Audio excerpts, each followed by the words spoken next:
Wajah Maibu yang disebut sebagai kekasih Amanda Manopo terungkap. Kelakuan jahil Andin bikin netizen ngakak. Sejak putus dengan Billy Syahputra, Amanda Manopo memang diketahui belum menjalin hubungan dengan siapapun. Apalagi semenjak dirinya main sinetron Ikatan Cinta. Pemeran Andin ini disibukkan dengan syuting dan belum ada tanda-tanda punya pasangan lagi. Ia malah dijodoh-jodohkan dengan lawan mainnya, Arya Saloka. Meski begitu, status Arya Saloka yang sudah beristri tak mungkin bisa bersanding dengan Amanda Manopo. Selama ini dicap jomblo, Amanda Manopo, pemeran Andin di sinetron Ikatan Cinta ini tengah dicurigai memiliki pacar baru yang ia sebut dengan Maibu. Kecurigaan ini bermula saat ia maju ke atas panggung memberikan sepatah dua patah kata. Karena mendapat penghargaan aktris tersilet Silet Awards 2021. Tampak Amanda Manopo kala itu naik panggung dengan dress sequin model halter yang amat memikat.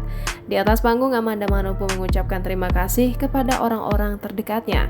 Ada keluarga hingga partner kerja Amanda Manopo sudah disebutkan.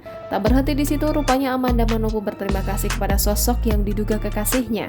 Ia menyebut panggilan mesra untuk sosok tersebut yaitu Maibu. Lama ditutupi, akun ini bongkar sosok Maibunya, Amanda Manopo. Akun support Talma19 ini mengunggah dua foto sekaligus di mana satunya Andin bak menyindir di bahu seseorang. Kemudian satunya lagi tampak potret seseorang yang diduga Maibu. Hal ini sontak bikin netizen ngakak. Banyak netizen yang tertawa melihat kejadian Amanda Manopo. Jangan lupa subscribe, share, komen, dan like ya!